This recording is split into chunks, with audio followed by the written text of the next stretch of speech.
Welcome to the debate. Today we are diving into, well, one of the most intellectually challenging correctional blueprints we've probably ever analyzed, the comprehensive Alabama prison reform proposal. This plan is particularly noteworthy because it attempts a truly holistic transformation. It's deliberately integrating two massive and potentially conflicting pillars. On one side, you have advanced technology harnessed for vocational skill development, and on the other, a deep, very human-centered moral reform process anchored in, the principles of restorative justice. It's a huge undertaking, really. They're trying to shift the entire system from one purely focused on punishment, historically, to one that is genuinely focused on repair of the individual, of community relationships, and, critically, of accountability itself. Absolutely. But this ambitious integration forces a fundamental debate about leverage, doesn't it? Which of these core pillars is the primary engine, the essential leverage point for driving long-term transformation and ensuring successful reintegration? Is it the scalable, technology-driven skills and education model, the AI, the VR, the Ingram State Technical College framework? Or is it the profound, intense, human-centered process of moral repair and relational accountability, outlined across their four phases? I'll be arguing today that the practical, economic infrastructure provided by the technology and skills training is in fact the true primary driver. And I'm going to contend that while that technological framework is necessary, certainly, for efficient delivery, it's actually secondary to the deep moral and relational foundation, the core work of accountability and repair. Well, that's the non-negotiable engine. Without that moral grounding, the valuable skills imparted become, frankly, tools without wisdom. They're almost irrelevant to true citizenship, and worse, they actually risk enabling more sophisticated criminal behavior down the line. Okay, I think where we diverge immediately is perhaps on the definition of transformation itself. My perspective is that the transformative power lies in establishing concrete, measurable pathways to stability and self-sufficiency. Look, the proposal sets exceptionally high practical targets: 70% employment within 6 months post-release, a 10% annual reduction in recidivism. These aren't exactly moral metrics, they are economic realities, and they're achieved by providing tangible, employable skills through those ISTC certifications, HVAC, IT, welding, culinary arts, which are quite simply the fastest routes to living wages. Those are necessary outcomes, I grant you, certainly, but I see them as results of internal change, not the primary cause of it. Well, the key for me is how this education is delivered, which speaks directly to scalability and equity. The use of the Canvas Learning Management System, the LMS, on inmate tablets, AI personalized learning paths, and these VR vocational labs, it provides the necessary scalable, safe, and importantly equitable access to high-demand skills statewide. This dramatically increases access beyond, the traditional shop classes of the past. Furthermore, AI isn't just for education here. It provides constant, scalable support, like the 24/7 emotional support chatbots and predictive tools used to identify high-risk behaviors early. This ensures the institutional stability that's necessary for any moral or educational work to actually take hold. The efficiency is the enabler, in my view. That's a compelling argument for efficiency, I'll give you that. But let's look at the sequence the blueprint itself demands. The technical skills taught in Phase 2, which they call Rebuild, well, they simply cannot be utilized successfully or sustainably, I'd argue, without the profound internal transformation achieved in Phase 1, the Revive phase. You just can't build a house on sand, and you can't install an expensive IT certification into someone who has not yet genuinely taken responsibility for their trauma and their past actions. Okay, explain that. Why, fundamentally, is that intensive internal work the essential prerequisite? Because the foundational stated goal of the entire plan is moral repair and restoring accountability. Phase 1 directly addresses the root causes. Things like trauma, substance abuse, violent behavior, through intense and structured programs like cognitive behavioral therapy and moral recognition therapy, or MRT. Right, and just for the audience, MRT is that structured cognitive program focusing specifically on moral reasoning and decision-making designed to change those pro-criminal attitudes. Exactly. So, true long-term success, the actual transformation from offender to community contributor, as they put it, is entirely dependent on achieving that core shift, taking genuine responsibility, contributing symbolically or materially to the Victims Advocacy Fund, and preparing for potential restorative encounters later on. The real-world success stories cited in the proposal itself, figures like Jason Casper and Michael Clifton, they testify that their freedom came not just from learning a technical skill, but from a deep relational process of forgiveness and accountability. The moral grounding is the prerequisite for all subsequent skill acquisition. The skills provide opportunity, yes, but the moral foundation provides the character needed to steward that opportunity responsibly. Okay, let's directly address that interplay then, between internal accountability and external employability. You argue Phase 1, Revive, is the non-negotiable prerequisite, suggesting that without deep moral processing, skills learned in Phase 2 simply reinforce educated criminal behavior. I'm concerned that framing Phase 1 as a non-negotiable prerequisite sets an impossibly resource-intensive standard. It could ultimately bottleneck the entire program, couldn't it? It is resource-intensive, I won't deny that. But without the mandatory moral recognition therapy and the structured daily routines in Phase 1, how do you reliably reduce the baseline aggression and stress levels? You need that to create a stable emotional and mental platform for any learning to actually occur. That foundational emotional regulation, it has to happen first, or the inmates simply won't attend or won't retain the ISTC coursework effectively. I acknowledge the absolute value of Phase 1 in stabilizing the psychological environment. I do. However, look, research consistently shows that economic stability is the single strongest, most reliable, and frankly, most practical long-term deterrent to recidivism.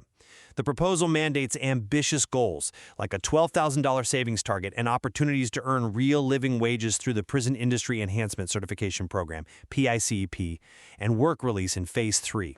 Right. And just to clarify, PICP allows inmates to work for private companies inside, earning competitive, non-incarcerated wages, paying taxes, victim restitution, things like that. Precisely. And that financial stability provides the dignity, the self-efficacy, and, critically, the rational motivation necessary for lasting behavioral change. The quickest, most direct path to achieving that stability is through the standardized, ISTC-led, industry-certified vocational training that is made universally available via technology. So the education becomes the primary leverage point that translates Phase 1's emotional stability into permanent freedom from the financial pressures that so often drive reoffending. I worry that if we wait until every single individual achieves some perfect state of moral repair, the economic opportunity just passes them by. We have to prioritize the practical leverage point. But that reliance on economic outcome, it assumes a purely rational actor, doesn't it? It sort of assumes that once the paycheck is large enough, the underlying propensity for violence or lack of empathy or addictive behavior just magically disappears. But we know from, decades of psychological studies that behavioral change driven purely by external reward often collapses when that external structure is removed. The program's unique strength, its potential, is that it addresses the why, the moral and trauma deficit, before equipping the how, the marketable skills. A highly skilled person who is morally indifferent is simply a more effective criminal. Okay, let's pivot then to the issue of scalability, because this is where technology offers a crucial practical advantage, an advantage that traditional human-centered models really struggle to match across a system as large and, let's face it, resource-constrained as Alabama's. I defend the scalable technology solutions precisely because they maximize reach and consistency in areas your framing is purely human. But how can you argue that technology addresses the depth required for genuine moral repair? By providing breadth and consistency first. Look, VR empathy simulations are an efficient, standardized way to expose a large, diverse inmate population to scenarios designed to improve emotional control and perspective-taking. AI journaling and embedded assessments can quickly reinforce ethical growth and self-reflection, what the proposal itself terms moral compass reinforcement. This rapidly maximizes the reach of the moral message and ensures compliance with foundational ethical training, something a small corps of human counselors simply cannot do uniformly or efficiently across the entire state. I just don't buy that genuine, deep transformation, the kind that leads to true reconciliation with oneself and the community, can be reliably achieved by simulation alone. It risks superficial compliance, ticking the box for phase 1 without the actual internal commitment. The real success of the reform, as the proposal itself notes, rests on the restorative encounters in phase 3. And those are powerful anecdotes. Debbie Boggery and Ian Manuel, Don Allison and Marcus Cheffin, where victim and offender meet face to face. They are more than anecdotes. They are the heart of the restorative framework. They emphasize the victim's compassion and the voluntary, supervised dialogue. That's high-stakes, high-touch human interaction that demands intense vulnerability and a significant time commitment from everyone involved. Genuine reconciliation and forgiveness, which are the ultimate moral goals here, they just cannot be scaled or mechanized by technology. They require relationship healing, which is precisely why family reconnection counseling is also included in phase 3. Technology can deliver a lesson about empathy, perhaps, but it's human interaction that catalyzes it through shared vulnerability and, frankly, mutual risk. That risk is a transformative element, and it's entirely absent in a VR simulation. Okay. While I agree that high-touch human interaction is likely necessary for the final stages of true reconciliation for some, the VR simulations serve a critical preparatory function. They potentially make the majority of the population emotionally literate enough to even attempt those difficult, restorative encounters later. And this links right back to the crucial role of institutional stability. The technological system, including those AI-driven surveillance tools we mentioned, helps ensure the targeted 40% reduction in institutional violence. That's a very measurable goal. Wait, we haven't really touched on the AI surveillance aspect deeply enough, have we? Well, it's integrated into the technological pillar, right? AI surveillance and predictive analytics are there to help ensure the environment is safe enough for these intensive educational and therapeutic processes to even occur. You can't realistically ask a victim to enter a restorative dialogue, and you can't ask an inmate to focus on complex IT coding if the institutional baseline is constant chaos and violence. So the technology helps create the secure, predictable environment that allows for both moral repair and skill building to happen.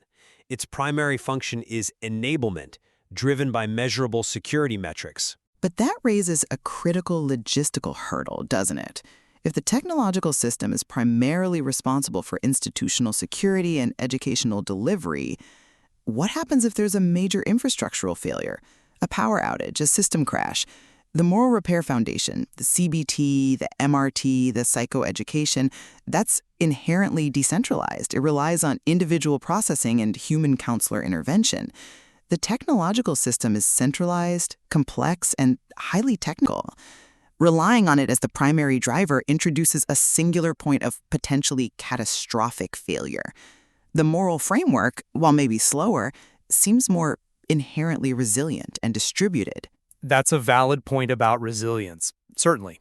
But let's look again at how we define institutional success and measure restoration under this proposal. I tend to focus on the tangible metrics outlined, that 40% reduction in institutional violence, the 90% Canvas LMS participation rate. These security and high engagement goals are directly supported by the AI-driven surveillance and the accessible standardized technical education framework. These measurable outcomes demonstrate immediate institutional improvement and efficiency. If the prisons are significantly safer and 90% of inmates are actively engaged in certified education, that is a transformative success, driven fundamentally by the technological infrastructure, because it maximizes the potential for success upon release. But efficiency isn't synonymous with restoration, is it? While violence reduction is absolutely critical, the true measure of success outlined in this very comprehensive plan is the deep moral change detailed in Phase 4, which they call reinforce. The ultimate outcome there isn't just holding a certificate, it's achieving mastery, taking on mentorship roles for senior inmates, and becoming a morally grounded citizen. This goes far, far beyond technical skill mastery, and it's predicated on achieving the restorative justice outcomes, things like symbolic and material restitution through the Victims Advocacy Fund. That sounds inherently abstract, though, and incredibly difficult to quantify or manage efficiently across thousands of people. How do you scale that? It is complex, yes, but the goal is explicitly stated: to heal both the harmed and the harmer. That level of internal and relational restoration, well, that's a metric not captured by technological implementation rates or LMS participation scores. The technical platform delivers the knowledge necessary for employment, I agree. But the moral system, the framework, delivers the character necessary to utilize that knowledge responsibly and ultimately maintain freedom. The moral transformation is the fundamental leverage point because it changes the individual's core disposition towards society itself. I see the power of that argument, and I do agree that transformation must occur internally. But I keep coming back to the practical reality that ultimately enables long-term freedom from the system.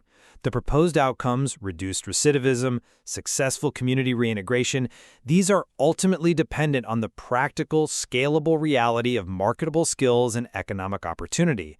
And that reality is delivered most effectively by the ISTC educational system and the technology that makes it universally available, overcoming the immense logistical hurdle of providing specialized, high-quality training across a geographically dispersed and often under-resourced prison system. And I would reaffirm that while the technology certainly enables the scale and the efficiency needed, the core of this reform's transformative promise lies in its deep commitment to addressing accountability, trauma, and moral repair. That complex, human-centered work that provides the essential foundation for using those valuable skills responsibly. Without the intense mandated moral work, the economic incentive risks becoming just another short-term reward, easily discarded when pressures mount.